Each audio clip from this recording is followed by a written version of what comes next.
Hello YouTubers and welcome to another episode of the vlogs. I'm not sure if you can hear the wind around me. The weather has taken a turn for the worst. Absolutely wonderful. So the water session that was supposed to be happening this morning has been shifted around in the week to the better weather days. And we're in the gym this morning, not for weights but on the bicycle to still get the mileage in or to get the cardio workout in, but to reduce the pressure on the back. So about 90 minutes this morning on the bicycle. So let's get to it.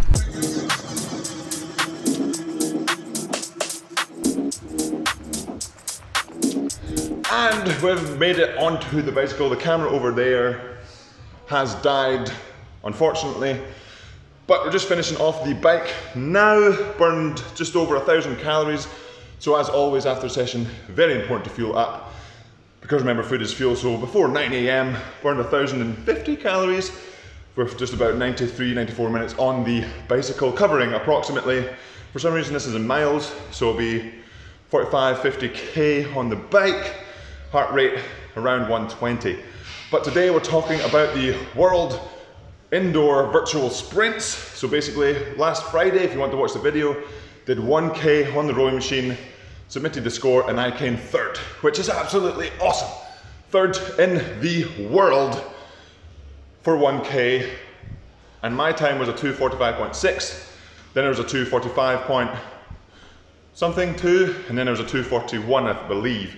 And those times, faster than me, just outrageous. I could definitely knock off some time off of mine just by doing the 1k again and approaching it slightly differently, but maybe not 2:41 yet. I think it'd be a really good target to have going forward to see how fast I can go in the 1k, but rowing is a 2k sport generally, so it's a case of working on that 2k and then probably I'll get benefits into the 1k as well. But now we're going to talk a little bit more that I find really interesting about sort of the Concept 2 rankings and the logbook and everything. But first things first, we're going to get off the bike, catch my breath, get my camera charged, get some fuel in, and then we'll continue the discussion about the rankings and where I actually think I sit rather than actually being third. So let's get to it.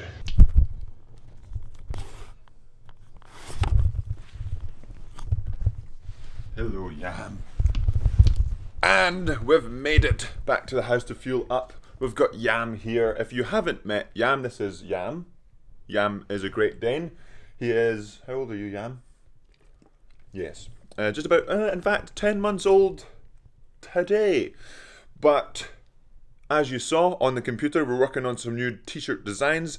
Erg is just working on what it might look like. Come here. Oh, come here, he doesn't want to. Come here. What's this? Good boy. Take. Good boy. If I can just grab him. No. But just working on some t-shirt designs here. Yam, take. Just working on some t-shirt designs for the Yam squad as he tries to steal. Bye, Yam. And just kind of finalising it and seeing how it looks. But back to the subject of the vlog.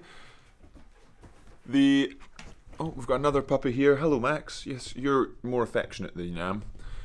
Back to the subject of the vlog of the rankings of the sort of World Indoor Virtual Sprints. It doesn't really just apply to that, it's also across the whole sort of logbook of the Concept 2 or any sort of ranking of the rowing machine. So a lot of people always ask me sort of, oh, what, do you log all your workouts? Where are they? Can we look at them? And I don't really have an issue with people looking at them. I post them to the vlog, so if you watch the vlogs, you kind of see what the scores are anyway.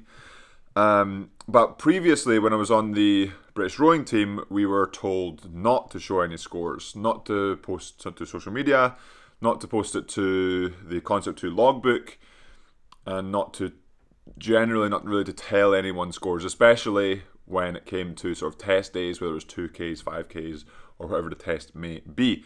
And so generally, or people didn't tell the scores. So I know for a fact that, so for example, these 1Ks and the virtual indoor sprints, I know that not necessarily, well, the GB team haven't done 1Ks, so they haven't had an opportunity to do faster. But I know there are people out there that can go faster, and I know people out there that have went faster. So when people say, I'm the top in the UK this year, that might be the case.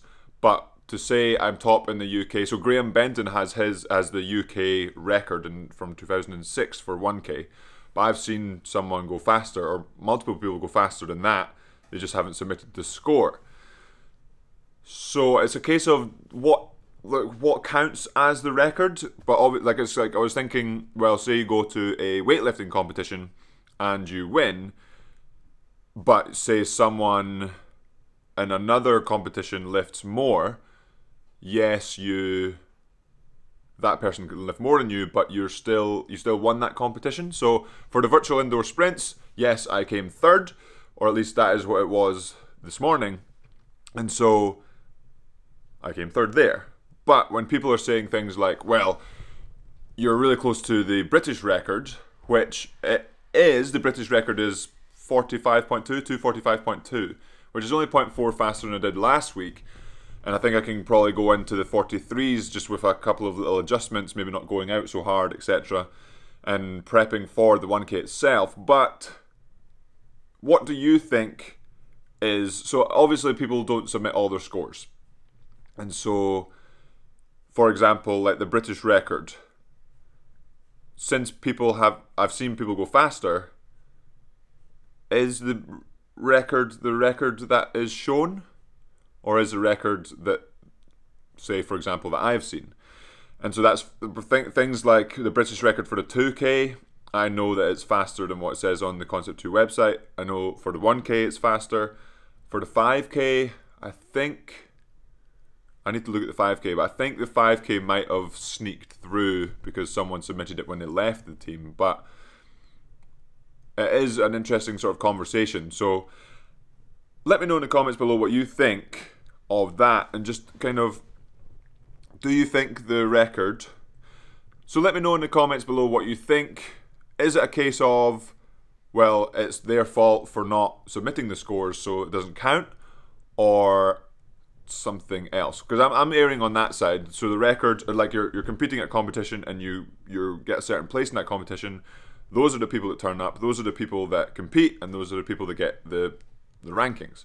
And the same goes for sort of the records. If they don't submit the score, how are you supposed to get a ranking if you don't submit it? Now I'm going to go back to the computer, try and finalize a design for the Erg is Bay t-shirts, and let me know in the comments below if you have any design ideas for the Erg is Bay t-shirts, or just any design ideas in general. If you would like to help out the Yam Squad with design t-shirt ideas, because I'm thinking that I've not really had a t-shirt out there lately, and I think it is time for this one in particular to honour the Erg and honour the fact that we will get out of winter eventually. I've spent a lot of time on the machine, so the grey machine and I have bonded quite a bit because Erg is in fact Bay, but we're going to get a t-shirt made for the Erg, and hopefully you like the design that ends up coming out. But now we're going to finish fueling up, finish the design, and we've got weights to do this afternoon. So recovery time, then to weights, because I'm really liking making the weights montages. So let's get to the gym. As you can see yesterday, we did some deficit deadlifts, so we're continuing the deficits today, which means that you're lifting the bar from lower than the ground, if that makes sense. But as you can see, we're a few sets into the deadlifts. We've brought the weight down, and the deficit makes it more difficult. Rather than having the weight up, adding bands, adding chains, brought the weight down and doing a deficit to engage the legs a little bit more and help with a little bit of the flexibility. Even sitting in this position here, I've not really been able to do that pre this program. So this is a new one, a little bit of flexibility, but also doing this deficit. Time to go, a little bit of a deficit which isn't really something I've generally been able to do because I've been lacking the flexibility. But let's continue the last couple of sets of the deficit.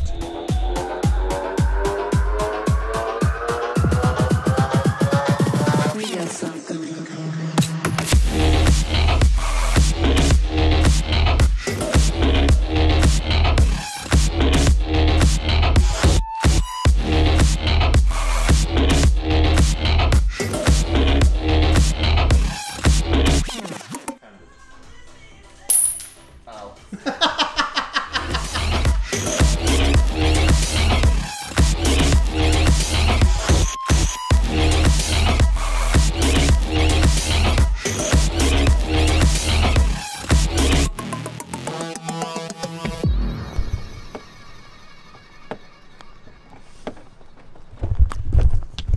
And we've made it outside of the gym to finalise the day of weights, working on, like I talked about, the deadlifts again. This block is really deadlifts focused, like I spoke about yesterday, and sort of changing up the program. But it is really interesting to change up even sort of deadlifts, deficits, bands, chains, whatever it is. Even just those small changes can really affect the training itself. But really having a bit of fun, increasing the intensity of the weight sessions, feeling like I'm getting stronger and stronger almost every other day, which is great to be feeling, and then hopefully being able to see that in the erg. So the idea is, stronger I get, the easier the same split becomes, and also that I can hit higher numbers as well that I haven't been able to hit before. But kind of saw that in the 1K, and that will be it for today's episode, Yam Squad. Hopefully you have enjoyed it. Talking about just those rankings and the concept to logbook and all those numbers. I have seen faster. Let me know in the comments below if you have seen faster, or if you think, like I talked about earlier, who is the winner? Is the winner the person who doesn't submit, or is the person who does submit their score the winner? But now that will be it for today's episode, Jam Squad. Hopefully again, once again, for the millionth time, you have enjoyed it. And as always, remember to subscribe if you haven't already. Hit that like button, and we'll see you tomorrow for another episode of the vlogs. Oh yeah.